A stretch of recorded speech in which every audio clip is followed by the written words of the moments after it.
Are we getting the remix? We are definitely getting the remix because, as Volume Mars goes.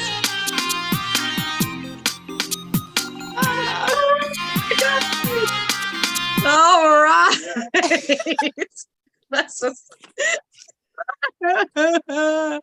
That's where we at, folks. It is Sunday, June 25th, 2025.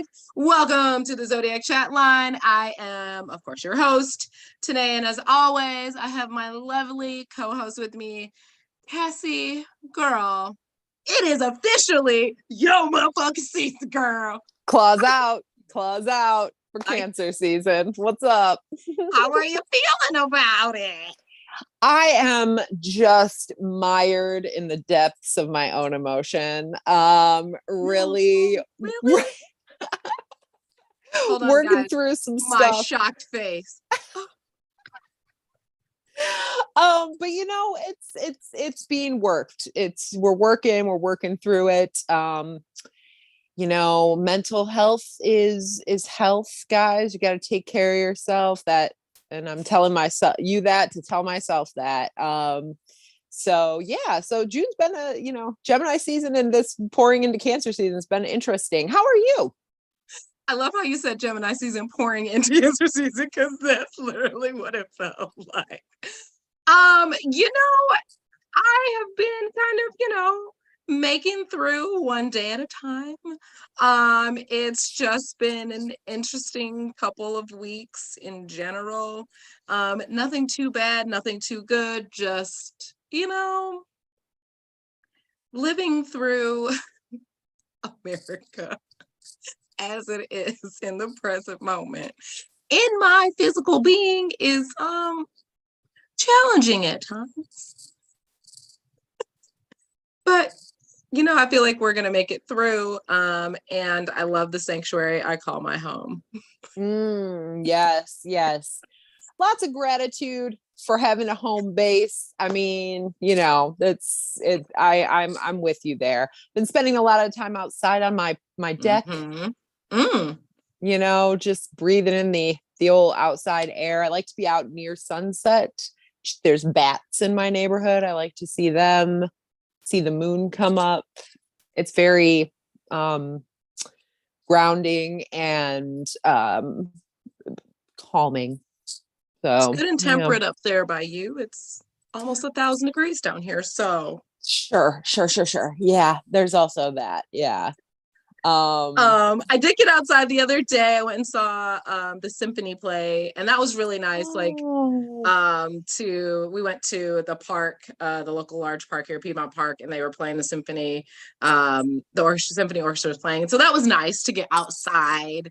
Like you said, for a little bit, it was right before the sun went down. It was a little cooler, but I 1,000% agree that this is the time to refresh with water, as in, Cancer season. Cancer is a water sign, or refresh in nature, because it is so nice out and things are really blooming. Cassie sent us a photo of, things already blooming that she planted in the springtime. So it is really nice to kind of get outside and just feel.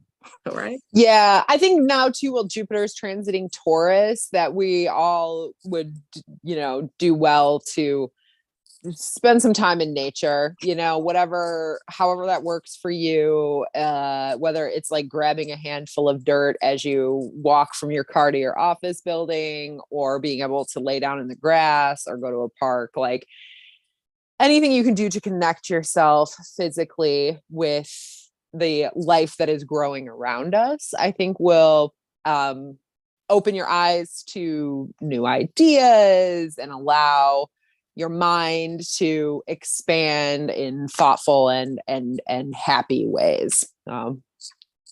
For sure. And especially with everything that's going on outside of our spaces. Since the last time we spoke with y'all, it has not really tamed down. The world has still been wilding. The orcas have united, and they have decided to take out the yachts and the rudders. And you know what? Go ahead, orcas. Tell them to get out your ocean. They was mad about Ariel, so fuck them in their yachts. Yeah, and then those other people that paid money to go under there, and well, that was a tragedy too. But not as bad a tragedy as the 700 Pakistani migrants who died off the coast of Greece the same week, joining the over 20,000 migrants that have died at sea in the past 10 years because economic policies, war, climate change are ravaging the parts of the world that frankly least deserve it. Mm-hmm. And as this continues, because it's not stopping, right? It's not gonna stop, you guys. Like, even if everybody stopped consuming every terrible thing we do right this minute, we're still gonna, this is still happening. We've already set the course, and so we really, as a society and as individuals, have to think about how we treat people who are fleeing the places in the world that are no longer going to be safe or habitable. And it's going to come for all of us. It's just going to be sooner for some and later for others. And, the old golden rule, do unto others as you would have done unto you.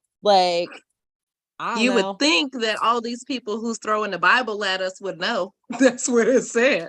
But clearly it's only if you are a certain type, then that's who God loves. God loves you if you follow what we say. And I think it's very interesting to watch all of the uprisings as far as extremists with regulations on people's bodies, whether it be women's reproductive rights or trans rights, whether it be banning books, whether it be picking up migrants and dropping them in another state because you just feel like it. Going back again to the golden rule, none of these people have ever had rules imposed on them, but they are insistent on imposing rules on others. And we have been going through this transition of Pluto been in Capricorn for about 20 years, and it has just retrograded back after we spent a couple months in Aquarius. And the last time we had talked about this, a couple of months, I think, right when this initially happened, is that Pluto initially happened in Capricorn during the American and French Revolution when things weren't right and people were like, we about to revolt. And then it moved into Aquarius where it was the Industrial Revolution. And we're watching literally it happen all over again, where there is an uprising of people. And it's not from England, it's not people coming from England to America. It is in America that we created, and everybody is standing up for their own rights because so many of the minority are trying to tell everyone else that if you don't look like us, if you don't live like us, we're going to make rules and make sure to make your life a living hell. And that's literally what they're doing. And I am so thankful that there are more people that think like Cassie and I than not. And I just want to make sure that we continue to voice our opinion. We stand up. I love seeing all of the representatives we have in the House and the Senate that condemn the racist ass policies that are continuing to be spewed by one particular group. Yeah. And it's necessary that we hear this and we see it so that we know this is what we need to change. This isn't how this is supposed to go.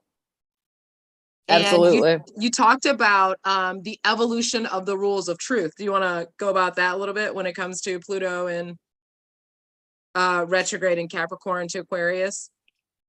Oh, so yeah. I was thinking about, Pluto in Aquarius versus Pluto in Capricorn. And Capricorn is really the sign of the individual quest and individual success, which lines up very much with American ideology and capitalism, right? But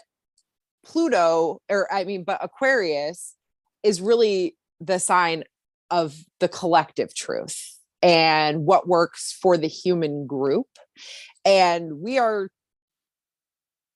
I think this period where Pluto is in retrograde on this Capricorn, Aquarius cusp is really us looking at ourselves in the mirror as a society and saying like, does this work anymore? Does this, like, what we have been told is true, that we're all individuals and we need to pull ourselves up from our bootstraps and make as much money as we can and fuck the other guy? Does that work? Did that work for the past 200 and some years? Maybe on some level. Is it going to work for the next 200? I'm thinking nah. Like, no, people have been outpriced of living. Yeah, I don't look at what we're doing as a society now and think this is going to work and get us to a better place if we continue. It's like we have to rethink all of this if any of us are going to make it out in any kind of positive way. Like, it breaks my heart to think like my kids are going to grow up in a fucked up world if some shit doesn't seriously change. And regardless of if it does change or not, they're going to grow up in a world that is very challenging, because even if society evolved in the most positive way possible, the change itself is going to be difficult. It's going to be really hard to pull people out of the mindset that they've had for however long they've been alive. And it's incredibly difficult to get people to embrace change. Like our human brains aren't designed for it. We don't want it. Especially if it's been divisive, us versus them, and you're made to believe that the them is always the problem. And you realize like we're all the fucking problem. There is no, we all are the problem in some way, shape, or form. But I actually have faith in your children's generation, because I think they ain't gonna play. Okay.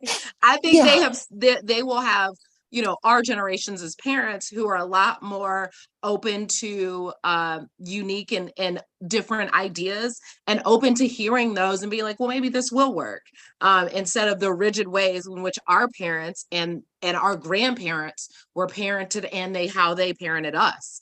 And so I think that we had the ability with, we were around right at the beginning of the internet, to have so much information at our fingertips, and it wasn't just what we were told in a household. And so I definitely have faith in your children's generation, and those like, the kids graduating high school now, those kids are armed with so much more than we ever were when we came out of high school, as far as just where their world is, how they see it, what they want to change, and how they're going about changing it.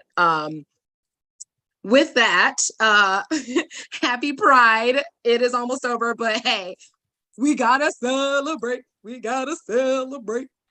And also happy Juneteenth, because we gotta celebrate that too, because that's here on this show, we celebrate all things that are woke. Black. They're all things black, queer, and woke. That's right.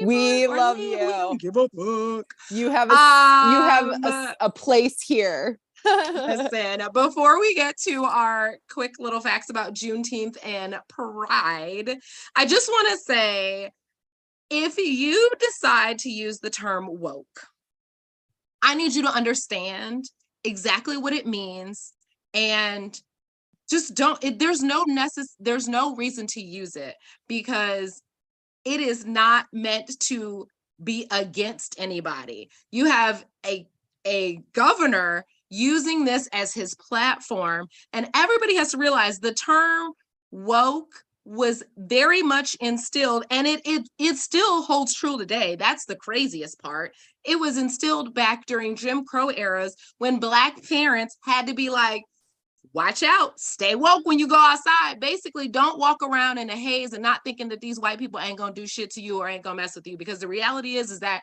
They did, they will, and they still do. And the whole idea of being woke is just recognizing the fact that, like, there are people out here who are adamantly against anything that is not white, straight, and Christian. Period. The racist and the extreme, and it's okay. Honestly, I want you to know, have pride in being white, but like, white's not really a thing. You're either European, you're German, you're just like, it's not a thing. But have pride in yourself. But just because you have pride in yourself doesn't mean you need to knock anybody else. Go ahead, stay in your lane. But you can't not appreciate the fact that Black people are paying attention. We are more woke than we have ever been because y'all's rules is crazy. We see that a federal judge struck a ban about banning trans health for children because it's unconstitutional. Like, y'all are just picking the wrong battles, yet the environment is crumbling aside for us, but we are concerned about who's going in the bathrooms and drag queens. Like, give me a fucking break. So again, I say this again. If you stay woke, y'all, stay all the way woke and say it to everybody, you know, oh, I'm woke. Keep saying it, because we need to counteract all this anti-woke legislation, all this anti-woke. They can't even define it. I guarantee you, anybody that says they anti-woke, ask them to define what the fuck that means, and they'll tell you, oh, that's just pushing this on children. Okay. In other news, Cassie, do you have any a Juneteenth fact you would like to share with us? Do you want to talk about what Juneteenth is? Well, I understand it to be the celebration of the day that enslaved peoples in Galveston, Texas were informed that they were no longer enslaved per the Emancipation Proclamation. Mm-hmm. Unfortunately, months, I believe, after the Emancipation Jesus. It was in 1863 that the Emancipation Proclamation, and they were not. It was 1865. Girl. And it's obviously because Texas didn't want nobody to be free. And honestly, just last week, in the midst of a heat dome that is causing incomprehensible heat waves all over the state, Governor Greg Abbott of Texas repealed the mandatory water breaks for construction workers. So I'm going to just, need Texas to sit down with itself and think about what it's doing. So that was when they were the last enslaved people to find out. I mean, accepting, of course, the hundreds of millions of people afterwards who have been enslaved via the federal prison system, but that's a whole other story. To find out that and be granted their rightful freedom. All of that is true, and for all of you that keep making fun of it, fuck you. We celebrate the day a bunch of white guys in wigs signed a piece of paper. Like, really? Like, what are you mad about? But that's patriotic, Cassie. Exactly. They're all made up holidays anyway. Okay, so my interesting fact about Juneteenth is that during Jim Crow laws, the celebration kind of waned and everything because Black people couldn't really get the holiday off. Surprising. Sound familiar? Okay. And Martin Luther King intentionally had something called the People's Poor March on the same day as Juneteenth during the Civil Rights Movement, and that's how it kind of came back around again. So big ups to Capricorn King and okay. All right. I found out when I was driving home from North Carolina a couple weeks ago, very weirdly, that one of the oldest long-running Juneteenth celebrations in the U.S. is in Cincinnati, Ohio. They've been celebrating Juneteenth consecutively for 40 some years there. I was like, well, good for you, Ohio. I'll give you that one. But it's Cincinnati. That tracks. True. Wasn't Columbus. And also June for most of the country is Pride Month. And of course, that started with one of the Stonewall riots. I encourage all of you to read up on that shit, because how that went down is fucked up. But as we can see, they still be fucking with gay people and trans people because they don't understand it, whatever. But the most interesting fact I learned about that was a lot of places do not have June Pride, and I live in a state that does not, because again, as I spoke, it is 1,000 degrees right now. And so we here in Atlanta, Georgia, celebrate it in October, closer to National Coming Out Day, when the weather is nice and temperate. I think Kentucky does that, and maybe Orlando also waits until October because it's hot as fuck right now. Yeah. Also, random fact learned about Pride is that the earliest Pride Month celebration was in Chicago. Which, you know what? We love to see it. Good for you. You got your fun hot dogs with pickles on them, and you love the gays. So those are actually some really good things. I fucks with it. I do. All right, guys. So today, for Cancer season, we decided our topic was going to be nurture. And we have an amazing guest. He is a Cancer sun, Taurus moon, Aquarius rising. He's an amazing creative that happens to really specialize in sewing, and he likes to work with leather goods. We have Mr. Brandon here today at Happily Dressed. If you want to go follow him on the socials. Welcome. Thank you. Hello. Sorry for the delay, but we had to Thank get you it for out. joining us. Oh, of course. I was just here scrolling on TikTok. TikTok TV, you know how As we the youths are wont to do. Right. I love it. We won't tell you how youthful he is, because we know black don't crack. We'll say Brandon is 65. Yeah, he's somewhere between 18 and 65. Exactly. You'll never know. And he's probably going to look like that until he's 75. Fingers crossed. Listen. He drinking his water and minding his business. He on track right now. All right. So, really? Brandon, we thank you so much for joining us today. So guys, we are going to talk about nurture, and we found a couple definitions for the term nurture. And I'm sure everybody probably thinks about parenting and motherhood. And of course, Cancer rules the moon, and it is the sign of the mother. And that's also probably why we picked this topic. But for definition, we have picked nurture, the action of caring or raising offspring, the sum of environmental influences and conditions acting on an organism, and especially in contrast to heredity. We interpreted that as nature versus nurture. Mm-hmm. And then the fostering or overseeing of the development of something. So lots to take in there. Yeah. Mm-hmm. We are going to see. Brandon, what is your earliest memory of being nurtured? Let's see. It's not necessarily a tough one. And maybe it is, but I guess one memory, and it's crazy because it's actually a memory that's so vivid because of how much I don't feel I was nurtured as a kid. But I remember I was like probably in double digits, so probably 10, probably 10 years ago. I'm just kidding.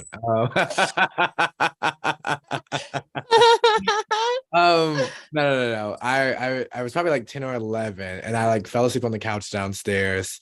And I remember like my mom like picked me up and took me upstairs, which is very odd to do as a big 10, 11 years old.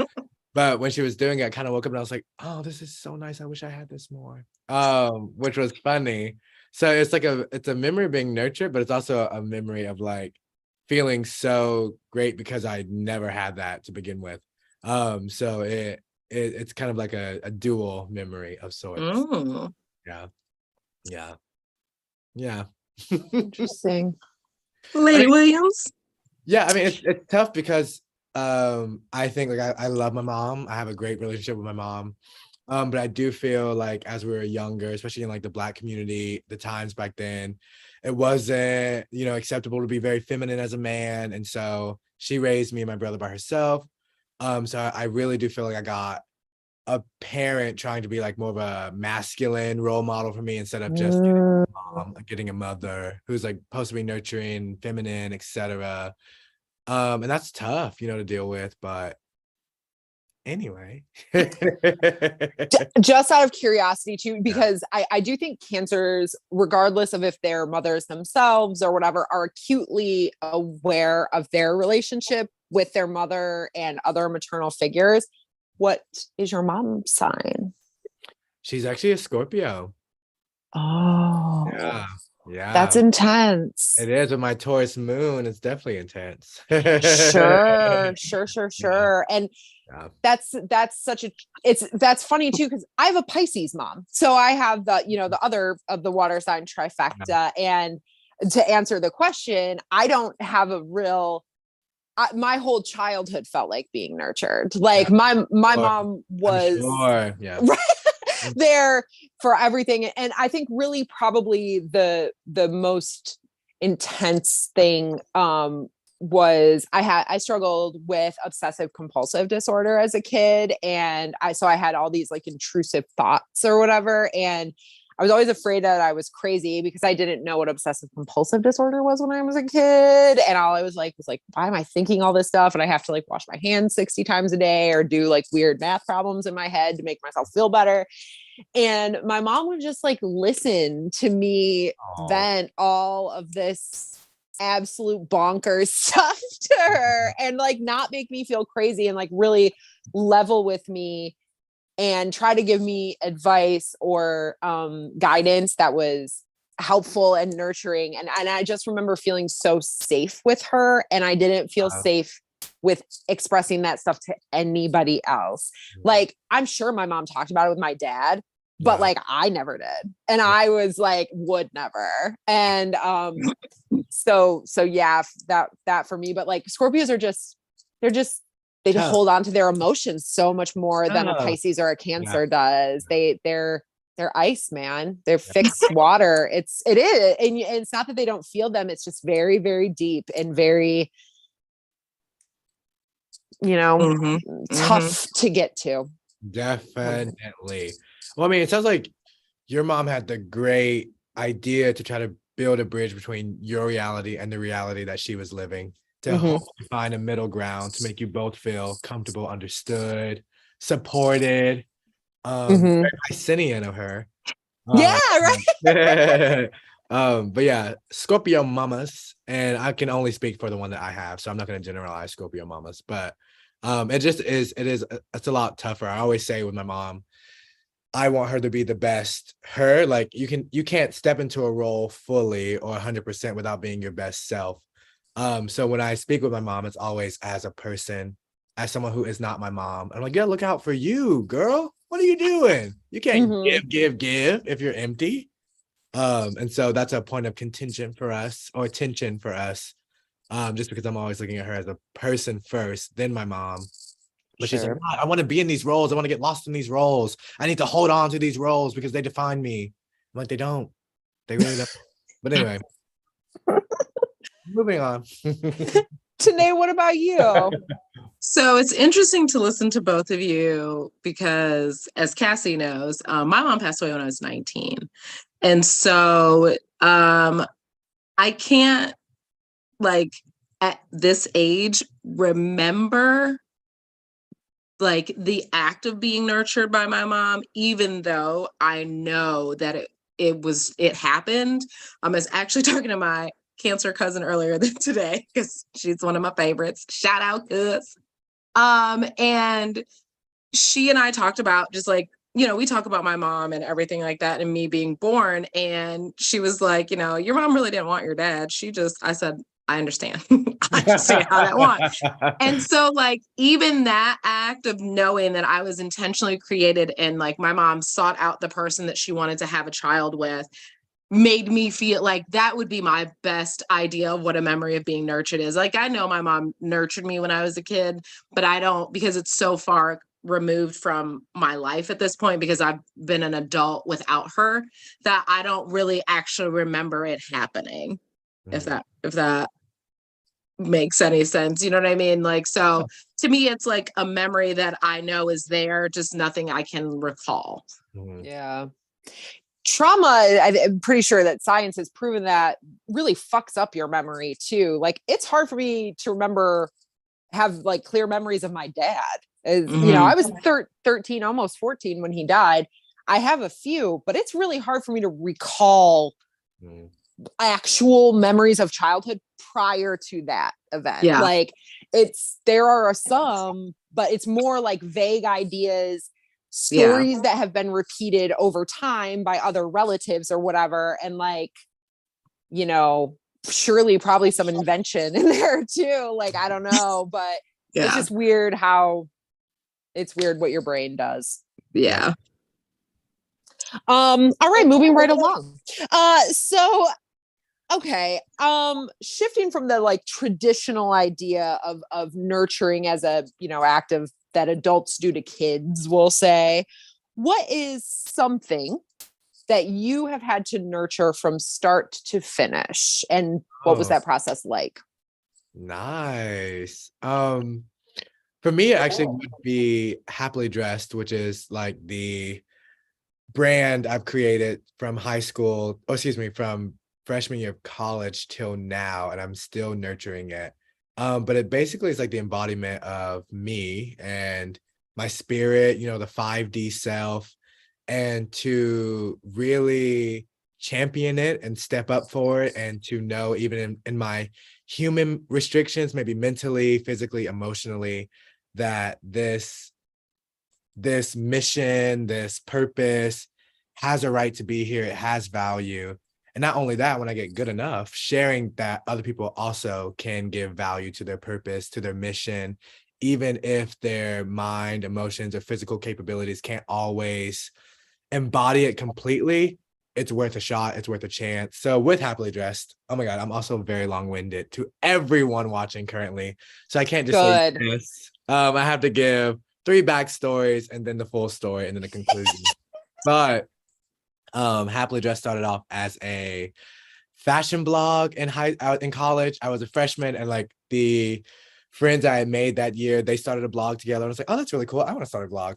And so I named it Happily Dressed, and it was like Happily Dressed Mind, Body, Style. So it was about like mental awareness, about physical awareness, and then also how you dress yourself. And then it slowly evolved into sewing, and then like it was reselling clothes for a little bit, and that was not the vibe, not the move, the wrong pivot. So we pivoted back, and then I started making my own clothes, and it really just came to be about like self-acceptance, self-confidence, and self-sufficiency, knowing that what is for you will always be for you, and it's literally just steps away from you believing you can take those steps. So with Happily Dressed, it's been a fun journey to nurture it, while like subsequently also nurturing myself and my beliefs and what I'm here for, and that love for connection. So I would say, to make it like shallow, my internet persona, Happily Dressed, it has been something that I've been nurturing for a hot little minute. But it's been a very, very fun journey, and it hasn't ended yet. And it'll end probably when I'm in the grave, but that's no time soon, God willing. Listen, y'all, he's only 45, y'all. I'm never gonna say his real age. It's gonna exactly. Be me either. I like this game. That's incredible. You sound like an old man, though. You do. You sound like a wise old man. Yeah. I'm like, do we have a third person about the host? We just messed with. Totally joking. Oh my goodness. My goodness. Me? Tanae. Yeah. Okay, so 2 things actually came to mind. One is, for those that don't know, I love astrology books that I write, and you tell me your birthday and I put them together in this pretty little thing. And I've nurtured that for years, and I'm still nurturing it, transforming it. It has had multiple versions. I'm pretty sure I'm at the final version that I want to present to the world. But my close friends do know that it exists. But the other thing is, of course, this Zodiac chat line. This is Aw. probably one of the best things I've actually nurtured. And it literally was from a FaceTime phone call to creating this. And we are almost going on 2 years, and it has evolved from Instagram Live to reading people's charts on that to now this lovely roundtable, which I think Cassie and I appreciate much more. It fits our life a little bit more, doing these seasonal things. And it's just been one of those things that this is a baby to me, and it will always be a baby, even, when it ends and we're on multiple platforms and then we have our own shows or whatever. I don't know. Just put it out there in case anybody wants us, because we are so fun. You want us. Cassie's a writer, so Yeah, no big okay, deal. girl, your turn. Speaking of, so I also have to discuss, and agreed. I feel the same, that this is, we're the parents of this baby together. We're both its moms and its dads. And I love that. But actually, so one pretty obvious is my kids. I've got two little kids, and it's a incredible journey. And I wanted them, and I feel very fortunate to have them, and they're wonderful. They're gonna just fucking trample over me. You know what I mean? As far as like what they're capable of, like who they are gonna become. And I love it. I want it. Like, I want that for them. I want everything for them. But it is incredibly terrifying. It's so scary to remember what it was like to be in middle school, and remember what it was like to be a teenager and in my 20s, and think that they're going to go through all those things whilst the world is on fire as it is. And and I will, when you have something that you're nurturing, whatever it is, you want to protect it and keep it safe. And you absolutely can't do that with kids. Like, you can teach them how to recognize danger, or you can try to, but you just can't be with them all the time, and you shouldn't be. And whilst the world right. Yeah, so that's a very much a journey in progress. And so I don't know, I'm still near the beginning of it. And it probably what's going to be, some of the most fun stuff when they're little, right?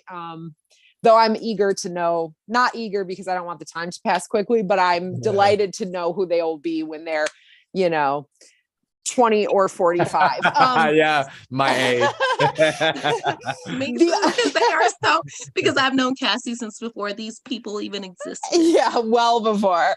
I'm so excited. Yeah. And every time she sends us pictures, I'm like, who are these grown children and when did they go to college? Crazy. The other thing is my thesis. So I'm a writer, and I went to graduate school for writing because I was like, I guess I don't know what to do, and I'm going to go to graduate school. And it sucked. It was honestly, I had some good teachers. I learned some interesting stuff, but it was really hard and horrible, a lot of it. And finishing my thesis was a labor of just necessity. Like, it was like, I have to be done with, I've gotten this far in school. I can't not get this degree. Like, I've given so much. I have so much student loan debt. It was sheer willpower that this girl made this. It was it was really beneficial. It felt really good to finish it. And then for my thesis committee to be like, no, you need to rewrite your whole introduction. Like, this is not, you didn't do it, what you said you were going to do in your introduction. And then I really had to step back and reflect on it and think like, okay, well, what have I done here? What have I produced here? And force myself into an honest reckoning with my work was really, really beneficial. And it taught me a lot about what I do and don't want to do as a writer, and what I don't and do want my life journey to be. And it was extremely that was a very difficult birth, worse than both of my kids. So but it's out there if you want to go to Pittsburgh and read it. It's on the shelf in the Chatham University Library. You can go check it out. But yeah, that's mine. Hey, I like those. All right, so we kind of touched on this a little bit earlier, but have you ever felt neglected? I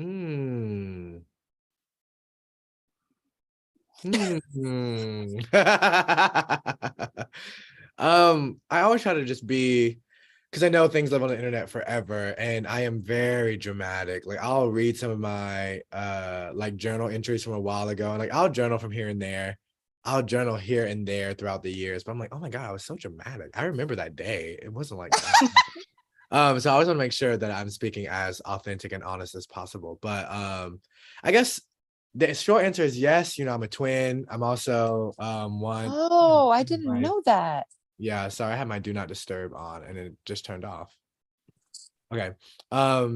Yes, I'm a twin, and then I'm one of 7 kids from my dad, but only 3 kids from my mom. So, big family, also a twin. It was really hard for me to like feel like an individual. So I feel like neglected on like multiple fronts, like not just like, oh, I'm blaming my parents, they neglected me. But like being a twin, society's always like, you guys are a duo, you're a match, you're a pair. There's not one without the other. One can't move without the other. And it's crazy too, because I'm a fraternal twin.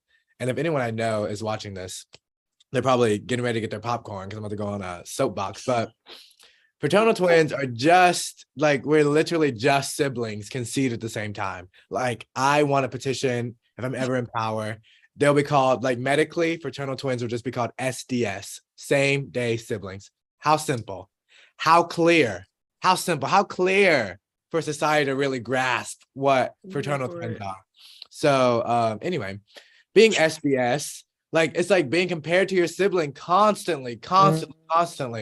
And I tell my brother all the time, I'm lucky and dislucky, but unlucky, not dislucky, that I was born with a life partner, and like, he's lucky. I would like to say I love my brother. I love my brother so much. But I was basically born with a life partner. I didn't get to choose. I was born with one. And on top of that, like, when you occupy the same space and time, like, we're the same ambiguous age that no one's gonna figure out, but like, we're moving through life at the same, like, literally at the same milestones, at least not necessarily the same pace. So society's like, oh, you reached that before him. Why is that? Or he reached that before you. Why is that? So anyway, it's tough. And like, I think having parents who aren't twins themselves can make it difficult to like mitigate that neglect or assumption that society puts on you as twins. So it's just really tough. But regardless, the short answer with a long-winded response is yes. That's so fascinating, though. I didn't realize you were a twin, and yeah, to think of, oh God, especially going through your childhood where everything is so like, our focus is so on our individual life when we're a child, that to think that like you're not even given that benefit of being an individual. It's like, no, you're one of two. Like, it's SDS. Tough. It's tough. Yeah. I know, right? I'm gonna use that. Yeah. SDS. I'm gonna write a book. Y'all better watch out. If you need an editor, you call me. Oh, I will, Cassie. I will. So I'll go next. I have felt neglected, not in my childhood, but the fella I was dating before I met my husband was a very toxic and neglectful situation. And that taught me what it really was to like because for the most part, I really was single for a long time, and I didn't really date people or try to that much. I was like, we can have our little entanglement, and then we can move past that, and it's, friends with benefits here and there and whatever. But like, man, I poured a lot into that and did not get shit back except shit. That's what I'm saying. That's what you got back.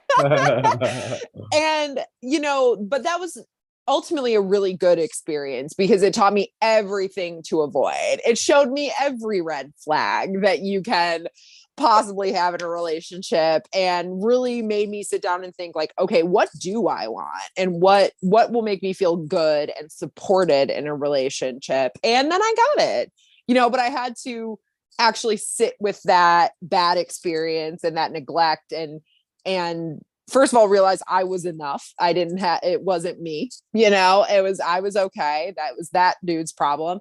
And to really set some boundaries that, this is what I can accept and this is what I can't. And that's, where I've been ever since. So what about you, Tanae? Here for it. You were literally there for it. You remember? I was. And she tried to help. She tried to help. It'd be like that. It's okay. It's okay. I fell into a similar situation, but that's over with too. But we won't use that as an example, but basically, I don't like to say this, but this is just how I feel. Yes, and Aquarius said feel. Shocked me. What? Right. That's in the shots fired.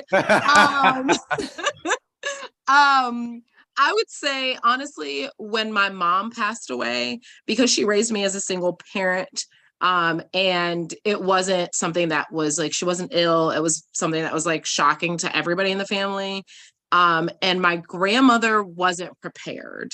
And basically she became a parent overnight without being a grandparent. And I also had just come out at that time. So there was a lot going on, and I just didn't have the support from my family. I don't think they even knew how to really give me the support. I think everybody was trying to just figure it out, but nobody really knew what to do. And I think that has caused me to be extremely hyper and independent, to the point where it is very hard for me to like receive nurturing, I think, because I am so able to nurture myself, because that was like the first time I had to go, okay, well, nobody else is going to do this for you. And that's a hard pill to swallow when, you wake up every day with the person, your mom, it was just me and my mom. And then all of a sudden I have to go live with my grandmother, my step grandfather, my uncle, and nobody kind of really knew how to manage what was going on. And they just were like, all right, well, you're almost an adult, you'll be okay. And out in the world I went. But luckily I made it. Look at you.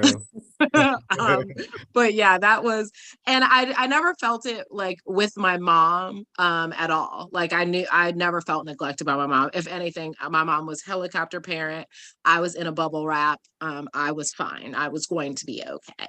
And I think that might have been one of also, being an eighth houser, life lessons is to learn how to, how powerful and strong you are through loss. And I think that's why when things blow up or towers happen, even though I'm like kind of not okay in the moment, I literally am like a phoenix from the ashes, and every single time I rebirth into something so much better. But I wish I had a little nurturing back then. Oh, I know. Same. Yeah. Same.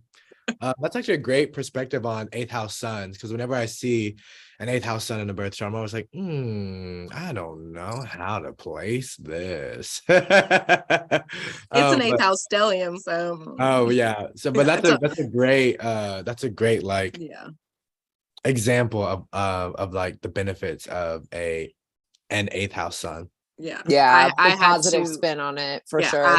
I had to, because it's a very harsh emotionally harsh like place to be, because you never are prepared for it, because it's always like sudden, like all of the tower moments, all the Pluto, because of the 8th house, like it's deep, it's underworld, it's rebirth, transformation, death, all of that. And so it's never like it's never smooth. Yeah. But I can overcome anything, I guess, also. So don't fuck with me. I mean, trade if you want to now. Yeah. Don't let this cute smile fool you, bitch. I'll cut them. Okay, Cassie, what you got for us? All right. Last one from me. So in kind of keeping with your theme there, how do you nurture yourself? Every single day. And it's a constant, like, I tell people this all the time, and it's funny because I'm sure people think I'm crazy. Every day is a constant conversation with yourself. Like every moment is a conversation. To me, life works micro to macro. That's just how it works. Little to big, every single day. So the smallest things you can do, especially for those who feel so heavy, or those who feel like they're not always, because like how our outer world is how we feel on the inside. So like, oh, I'm not giving a shot. I feel really down. I feel doubtful. The smallest things you can do, as like brushing your teeth at night, something so simple, something that you don't really think of as so mundane. You're like, that's not self-care, but it really is. Brushing your teeth at night, making sure your nails are cut, taking a moment to wash your face. These small little moments are just constant conversations like, hey, you belong. Sitting up straight, that's my biggest one. Whenever I see someone slouching, I'm like, sit up straight. You were born to take up space. You literally take up space. The idea of thinking that, oh, I'm gonna be like, I don't want to take up too much space, then why do you have a body? You have a sit straight. You're taking up space. That is your what did I say? Intrinsic right being here. Those small things like that, that's self-care, that's nurturing. And it happens every single day. Every single day you get to wake up and say, what small thing can I choose today to take care of myself? And the cool thing is that over time, don't we love time? They snowball into bigger decisions, bigger opportunities, and bigger actions. So no, I can't go out and go book my dream job tomorrow. And actually I can, because I've been doing the work. But figuratively speaking, I can't just go out tomorrow and book my dream job. But what I can do is wake up this morning and say, you know what? These nails are looking a little crazy. I should trim them down, give them a little file, show myself some love and say, hey, I deserve to be here. I deserve to look good while I'm here. I deserve to feel good while I'm here. So whatever small action I can do, I'll do that. So yeah, that's every day. But it is because, we're always in the present. It's work, it's active work, and it's constant work. So that's what I think I do to nurture myself. I love you. I love that answer, and I fucking love you. Oh, thank you so much. I want to be in your cult whenever. Just let me know. Be like, when you go on your motivational speaker tour, let me know, because we got you. I will be your hype man. Okay. Yeah. That's so funny. Well, yeah, follow my Instagram, happily dressed, join the cult. That's all I do. That's all I do. This is all right now. Say less. Thank you for being a guest that wants to be told. Oh,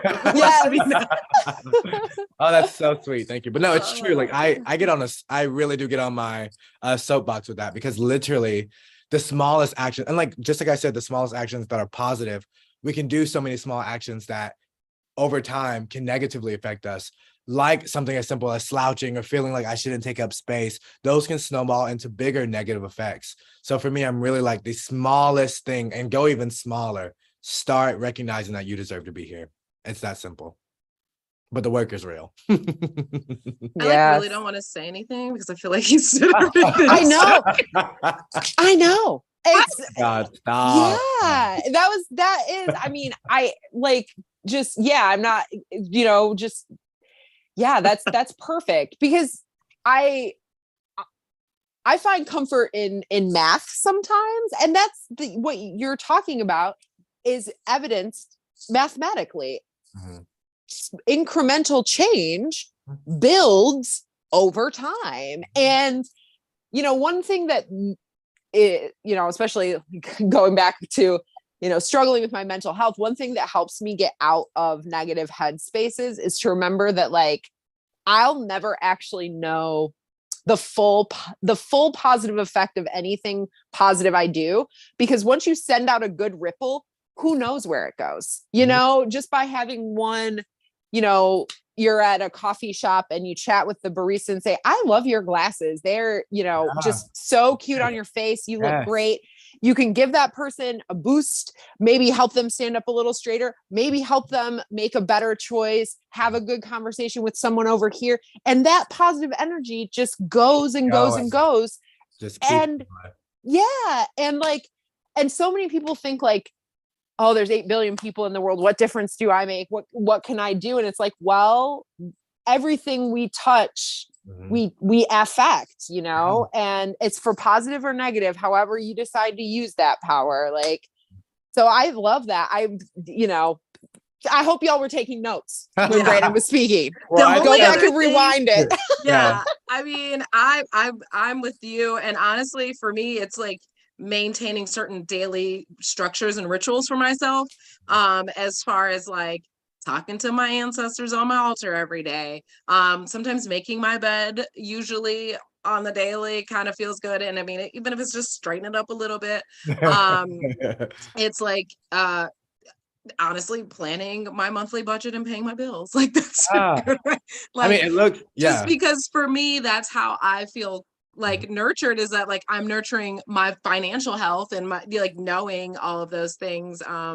And on the luxury stuff that I like, the soft, I like to nurture myself with like through feelings and touch. Foot massages, I go pay somebody to go rub on his feet and his back. That's how I nurture, like outside of myself, but 1,000% agree, like mentally nurturing yourself leads to all of the other things that are so much better. And I think Brandon, hit exactly the nail on the head, knowing that you deserve to take up space and you deserve to be here. And with that, because he was so lovely and took up so much space, we're going to allow him to take up these last couple minutes for his time to tell the people how to find you, what you about, and all that fun stuff. Yes, you can find me on. Also, I want to say those are great examples, truly. It looks different for so many people, and people need to know that it's not one step fix all. It looks so different for everyone. But you can find me on Instagram at happily dressed. You'll see me making fun clothes. Sometimes I do a little speech. I need to do more speeches actually often, because I really do love doing them. Yes, please. Yes. And it makes my heart sing. So hopefully those will be on there more. Really exciting news is that hopefully this time next year, I'll be the owner of a nonprofit. It'll be a sewing center community sort of thing about teaching agency through learning a skill and the belief that you can learn a skill. I'm really excited. Those are all in the works. I can actually talk about it now because it's legally mine. But it's really, really exciting. I'm not going to spoil it just yet. You'll have to come in, follow me on Happily Dressed or at Happily Dressed to find out what that's all about. But that's actually the only place. YouTube, obviously, like TikTok and I said YouTube, Instagram, but also TikTok and YouTube. I'm making a return to YouTube soon. The girlies want it, so I'm gonna give them what they want. Here's your debut. When's my debut? It is. It's your debut. So now you have something to link this to, so that they can be like, "This is where you were." It'll be July 5th. I'm coming back. So I've been on there for a hot little minute. But I took a good break because people want too much. But it is healthy because we've done it a couple of times. It really is. But yeah, that's where you can find me. So excited to be here. Thank you so much for letting me do this. Thank you. You were amazing. Perfect Cancer season guest. Guys, this is an evolved male Cancer. We love to see these. We do. Listen, Brandon, I'm gonna be 1,000 with you. I say Cancer men are the worst. That is so funny. I say the same thing. So I got a cosign, y'all. Not even. You did. You really did. Cancer men. But sorry. We love Brandon. the epitome of what an evolved Cancer male. I believe having that Taurus moon probably helps a lot. Oh, it does. It really but thank you so much. We look course. forward to watching you continue to grow and never age. You stay 35 and fine, okay? Yes. Oh, I can't wait will. to join your cult. Yes. We are as all soon as gonna we're go off follow this call. you. Yeah. Yep. Mhm. And as soon as we see that nonprofit, guys, let us know. We will definitely be following you and supporting you. Thank you so much for being you, changing the world, and allowing us to experience it. Yes. It's been a pleasure. It's my pleasure. Big time. Oh, all right. We will see you later. Thank We you. love you. Thank Love you. you more. Bye, guys. Oh, this Brandon, a true Cancer king. Listen, Among- like I said, evolved. Okay. Evolved. Before Before we check in with our Cancer celebrities and talk about some of the trash male Cancers, let's run down the Cancer season astrology because we have some stuff that we should warn the people about, and we haven't talked about it yet. No, but I will say, guys, happy solstice. Summer solstice was on the 21st, the same day that the sun moved into Cancer. So that was a beautiful. I hope you guys went outside. If you saw us, we were on IG Live for a couple minutes, but I hope you really experienced, like, you know, we are summertime now. This is the summer season, faux sure.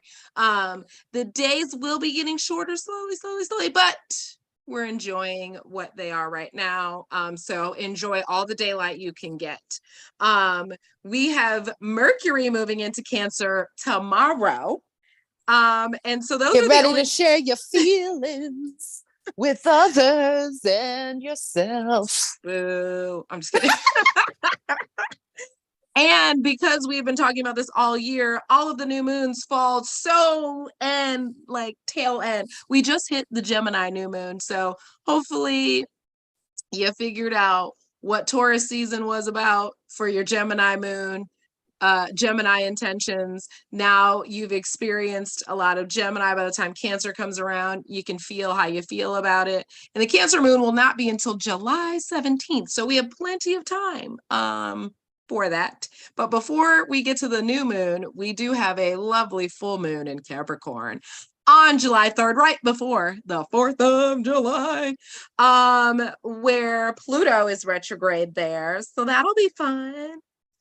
Yeah, and the moon is not particularly well placed in Capricorn. Particularly well placed. It is horribly placed, be honest. It's badly placed. It really is. And especially in conjunction with that Pluto retrograde.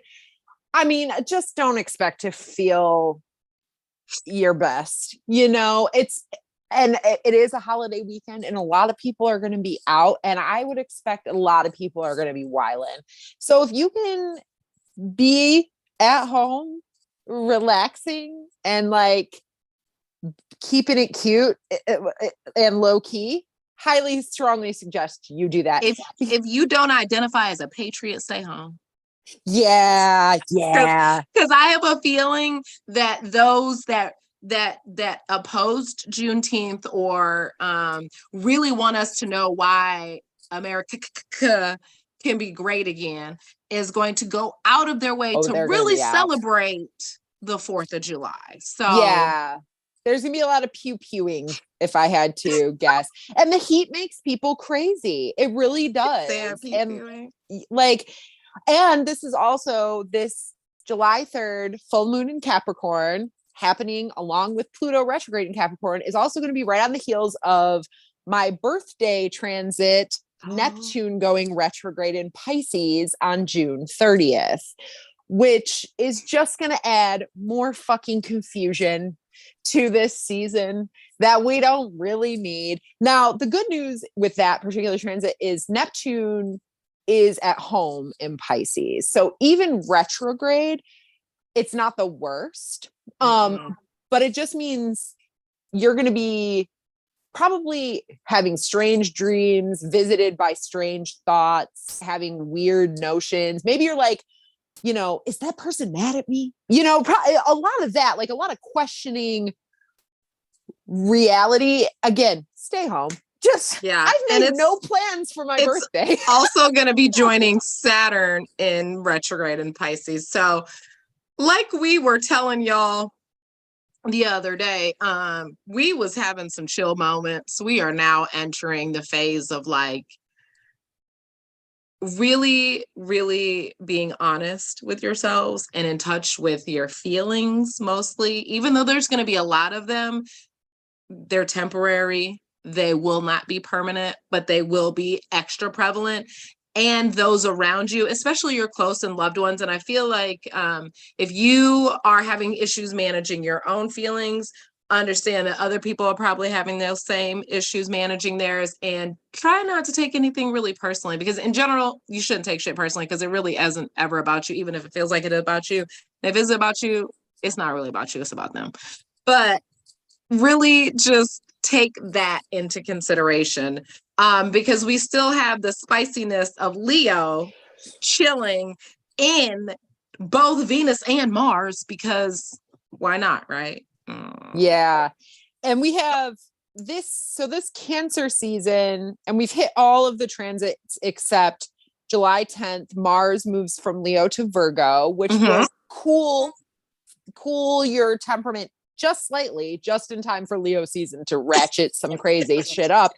And the 11th of July, Mercury moves out of Cancer into Leo in preparation again for Leo's fuckery.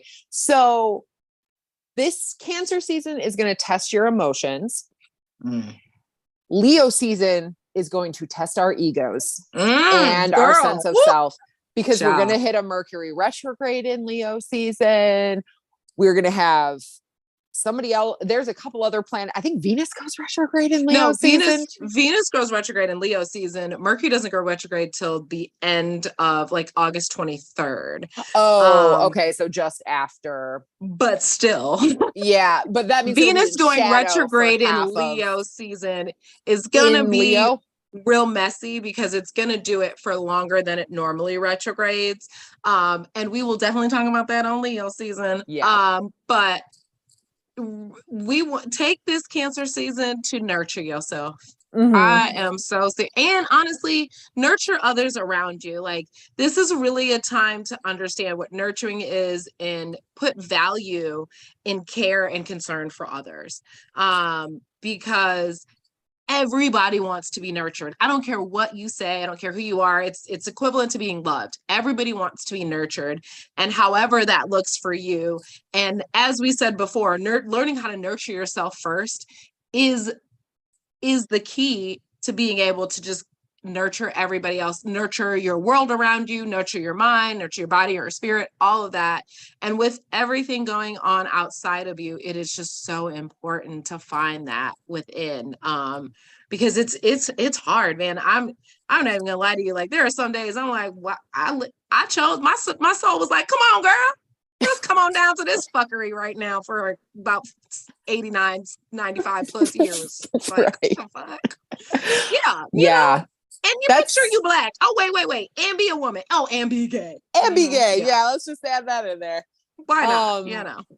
No, I think that's really good advice, Tanae, about not only nurturing yourselves, but also trying to nurture others. I just finished a book last night that was pretty intense. It was very good. Parable of the Sower by Octavia Butler, if any of you want to read it. But Love it's huge Octavia Butler stan. And she's a Cancer, right? Oh yeah.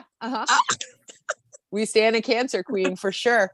But it's very intense book about written in 93 about it. It starts in 2024. And it's extremely depressing accurate times. Yeah. But one thing that I thought was so I just loved this little moment was one of the characters was having nightmares about just some of the horrible shit she had been through. And they found this orphaned boy and she started caring for him. And the protagonist of the book, who's also kind of a prophetess, puts in her notes that, caring for others is a way to cure nightmares. And I was like, that's true. I think, it's like that's a way of showing you that there's more than darkness in the world, that act of caring, it becomes reciprocated because you realize that you can care, right? And you're like, it's, yeah. So Cancer season, give someone a hug. Mm-hmm. Yeah. If they consensual. Ask, yeah, wait for them to say an enthusiastic yes. That is definitely, I totally agree. I as well started that book, but realized it was not going to put me in the headspace that I could manage myself. So I paused on that. I'll probably go back to it, but I have to take a beat. But Cassie's like a speed reader, so we love her for that. I got through it. I really enjoyed it, but I played myself a little bit. I was not quite mentally prepared for that book.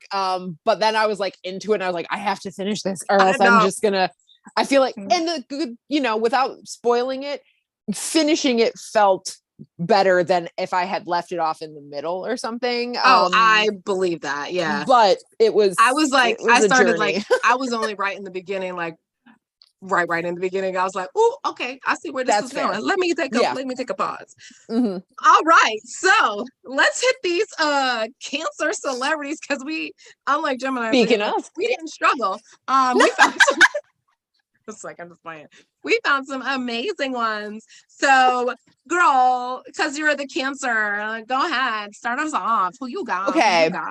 So my first Cancer celeb that I would like to check in with is, for those of us who grew up or were in some alive and conscious in the 90s, we can't not remember her as being the ultimate blonde bombshell, Pamela Anderson, who, again, no shocker, being a Cancer and known for her breastises, the part of the body that Cancer rules. But she's a mom and she is playing Roxy Hart on Broadway in Chicago after having her business aired in the Pam and Tommy, movie on Hulu or whatever. And she's kind of getting her chance to come out and tell her side of the story and also flex her acting chops. And I saw a really adorable photo of her sons with her on opening night, just like giving her flowers. And, she,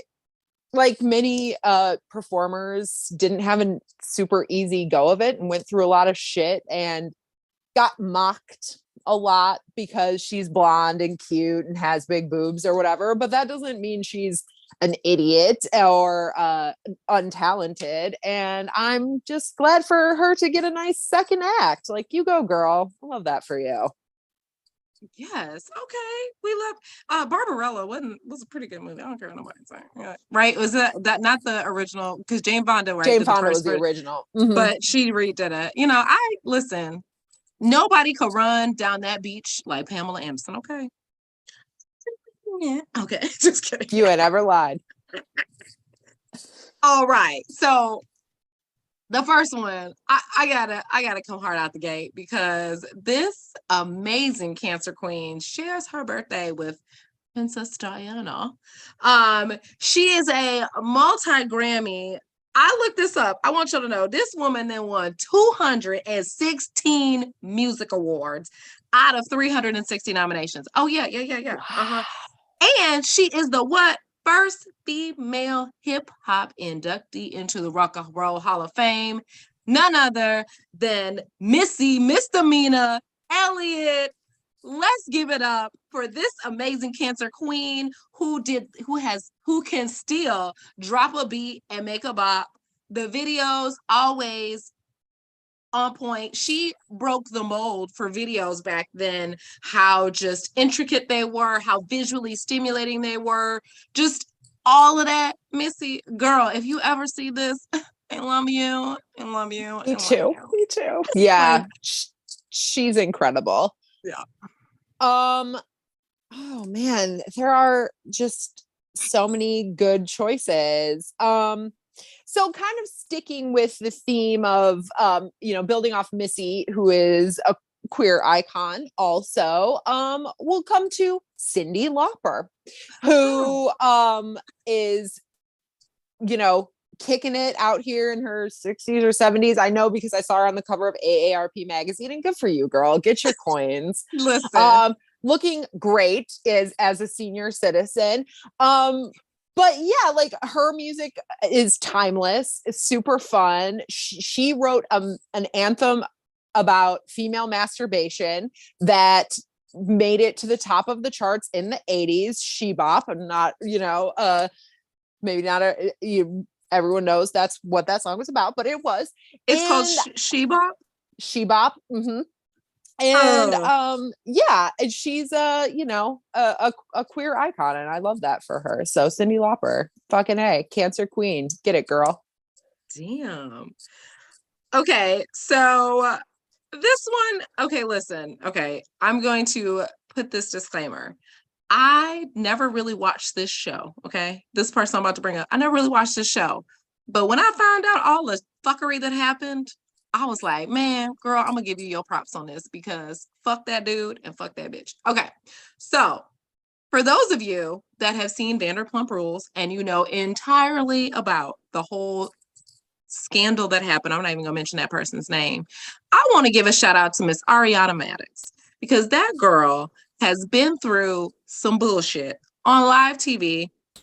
Brief summary, her 9 years boyfriend that they lived together, owned a house together, cheated on her with her best friend in their house, and the whole world found out, and it was super, super messy, and he's a Cancer. Messy.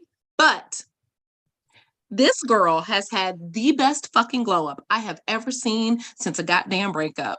She has all of the brand deals, and her and one of the other cast members who happens to be a Capricorn starting a business together called Something About Her. It's a bakery. They already have merch. They've already made $200,000 in merchandise before the store even opened. So I just say to you, girl, get your coins, live your best life. And oh my God, you were just saved from eternal hell. Somebody just like continue your glow up. Mad props to you. Yes.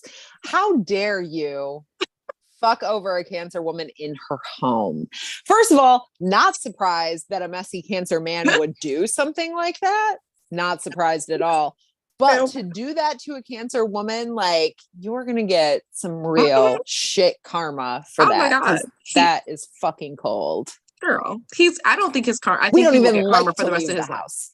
Mm-hmm. No, I think he'll get, she was away at a funeral. But anyways. Oh, yeah, girl. Mm-hmm, girl. That's messy. Yeah. All right. For my last, I'm actually going to do a triple. My birthday triplets here who share the same birthday as me. Mike Tyson, David Alan Greer, and Fantasia Barrino. And me, the June 30th crew of Misfits, Freaks, and Weirdos. No, it's just an interesting little group there. Mike Tyson, of course, this shows us the kind of toxic masculinity that can manifest itself in a Cancer man. Although I think in recent years, he's discovered cannabis and is like chilled the fuck out. So much different. So much different. Good. Can still knock somebody out though. Sure.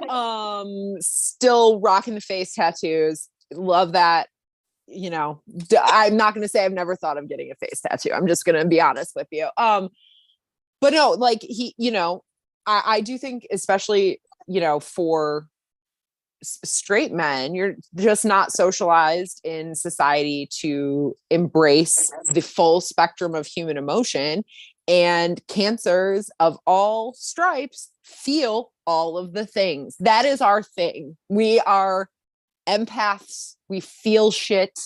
We feel emotions. And if you don't have a healthy outlet for those emotions, that's why so many water sign men end up being substance abusers, because it's one of the few ways that they can release some of those emotions in a socially acceptable way.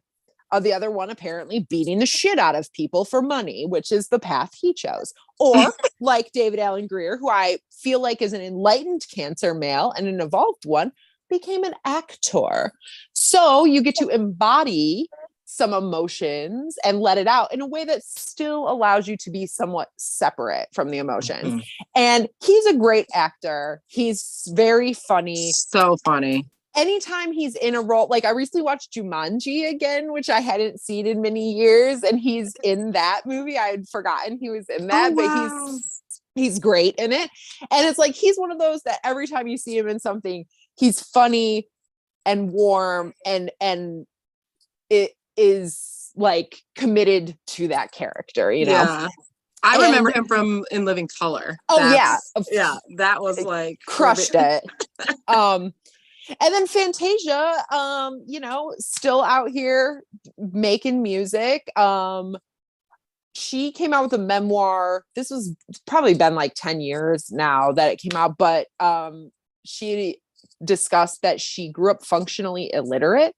Like when she won American Idol, like couldn't actually read the contract that she was signing and stuff, but opened up about her struggles with that in her book, and I believe is a mother.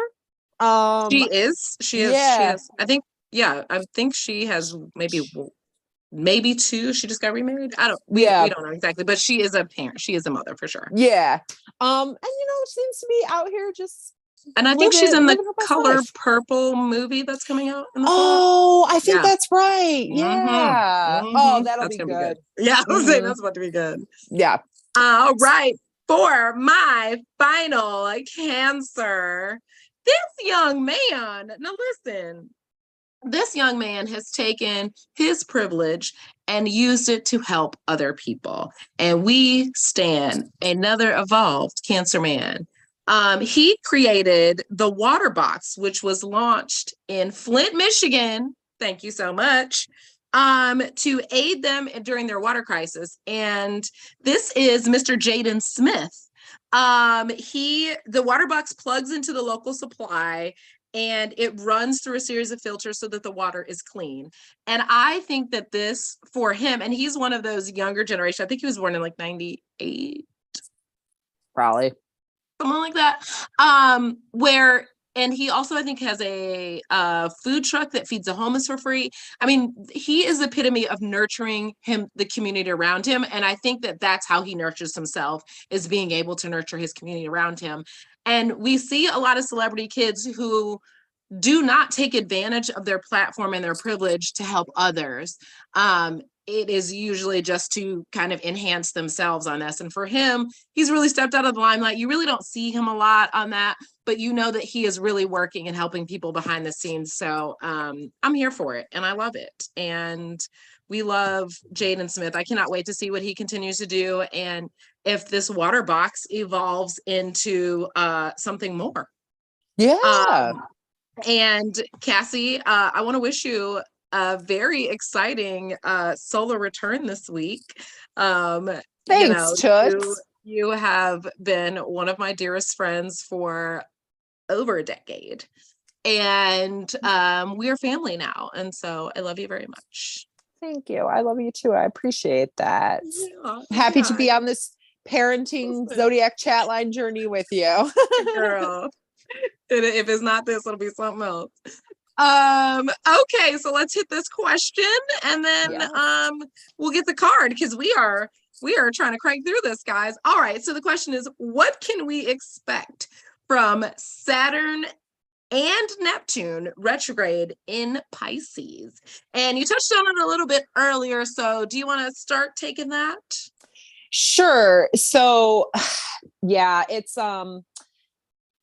you know, again, this whole summer has a lot of astrology pointing us toward reflective work. And I think any retrogrades that are happening in Pisces are going to involve some looking within and trying to discern how things are affecting your spirit, how they are resonating with your moral compass. Especially, we also have, Pluto retrograding in Capricorn. That's kind of giving us this macro picture of like how society behaving right now, but like how are the things that are happening in society and the rules that we are given, you know, Saturn's purview, how is that making me feel? And what do I need to unlearn?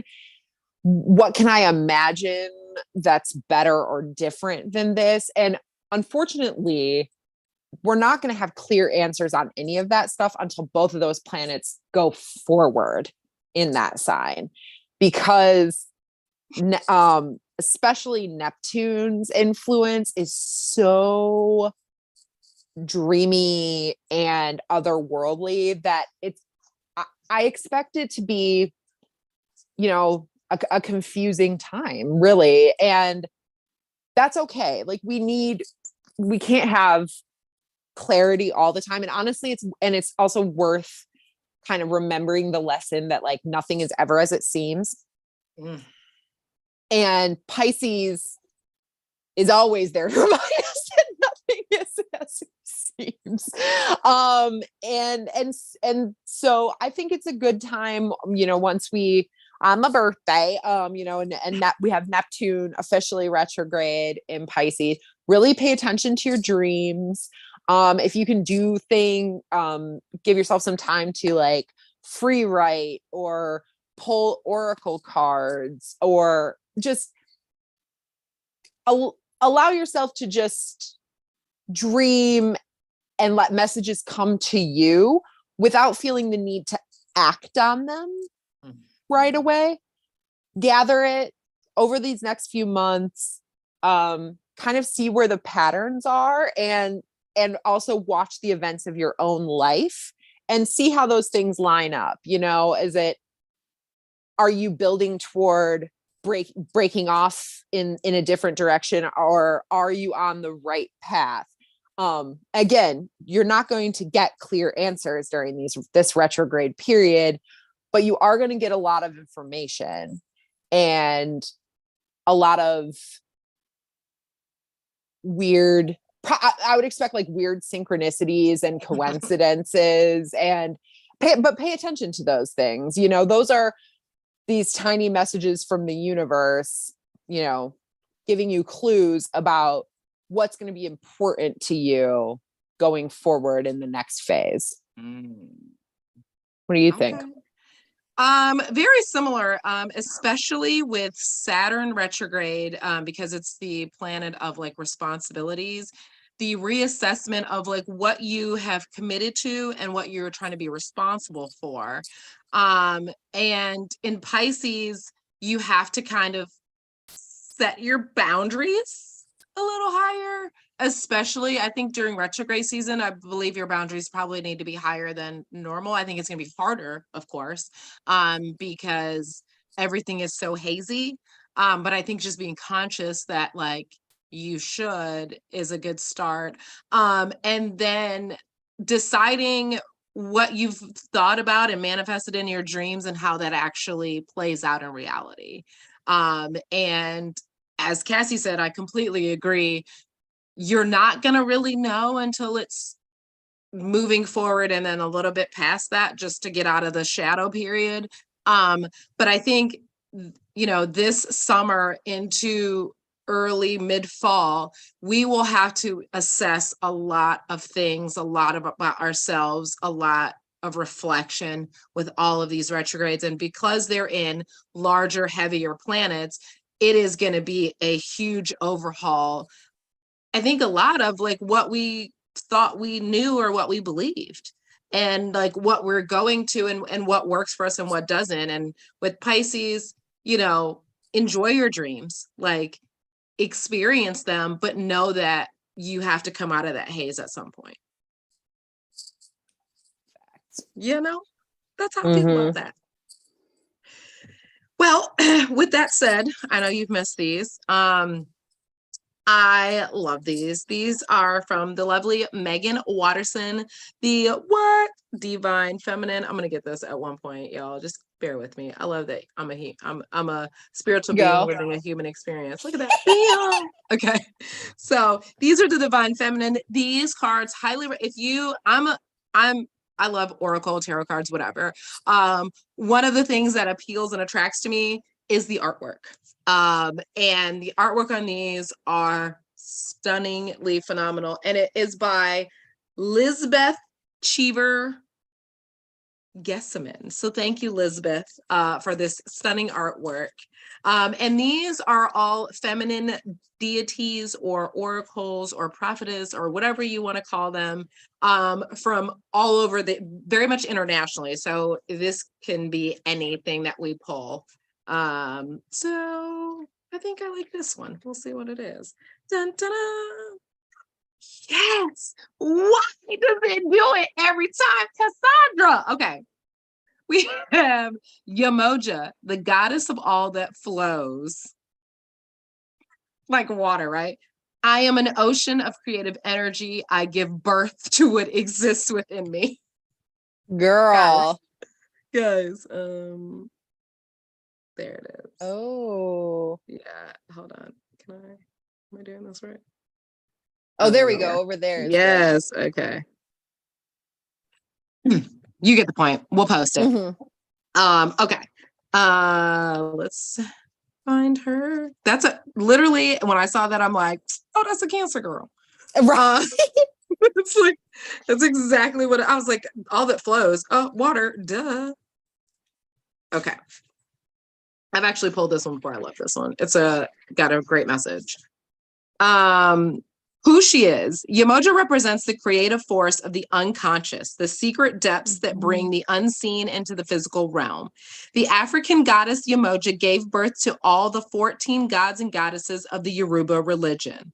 She is caring and nurturing, and yet also fiercely protective and strong, with a desire to relieve her children of any struggles or sorrows.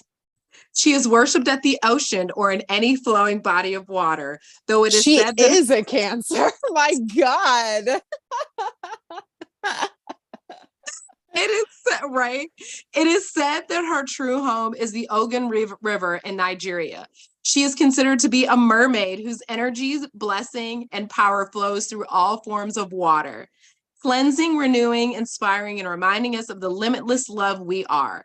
In Brazil and Uruguay, she is offered succulent food and gifts on tiny boats cast out to sea from the beaches.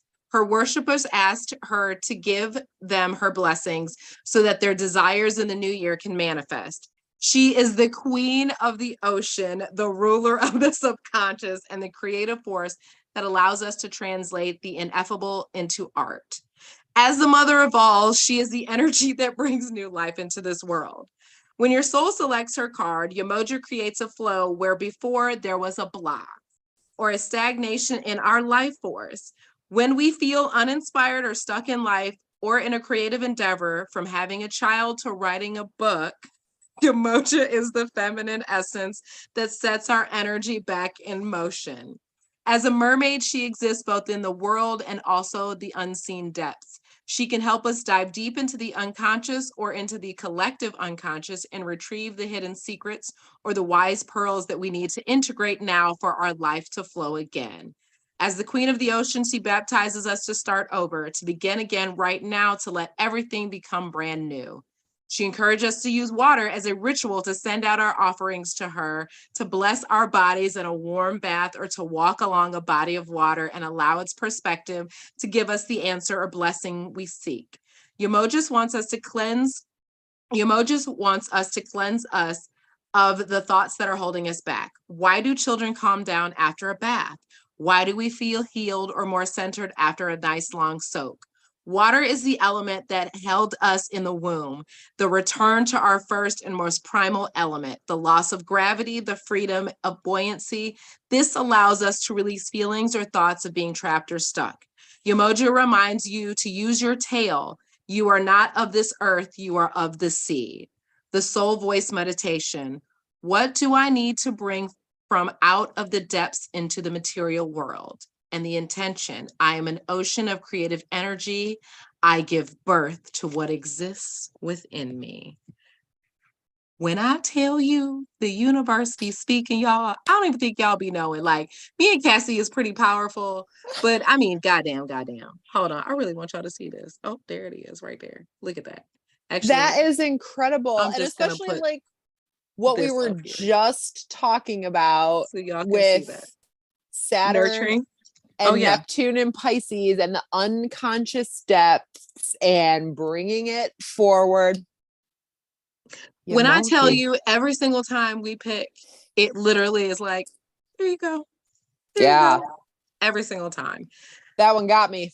I know it did, because as soon as I started reading, I said, you asked me for this card because we talked about this earlier, and all of a sudden it's like, Cassie, so I'm about to, I'm about to text this to you right now. Yes, I'm gonna yes. text this to you, and I'm gonna text you everything I just read, okay? Just All so right. we can, Perfect.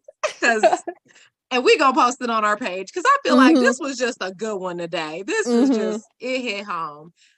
Guys, before we get out of here, I just want to shout out all the mothers in the world.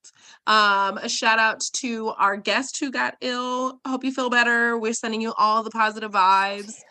And a shout out to each and every one of you who never felt nurtured and is learning to nurture yourselves and maybe parent and mother yourselves again. It's probably one of the hardest jobs you will ever do, but is one of the best things you can do for yourself. Amen. And with that said, Cassie girl, one more time, we go one time for the birthday girl. Thank y'all, you. send Cassie all your blessings. I'm sure she'll accept a cash app or two as well. Right. Yes, find me on Zelle, girl. Look, she says Zelle, y'all, so she'll let you know how to get it. But get that, get it. You know, we all like I've got a blessing. PayPal and Cash App too. Whatever you've got, Venmo. Girl, she said she gonna get that cash money. Anybody else during Cancer season?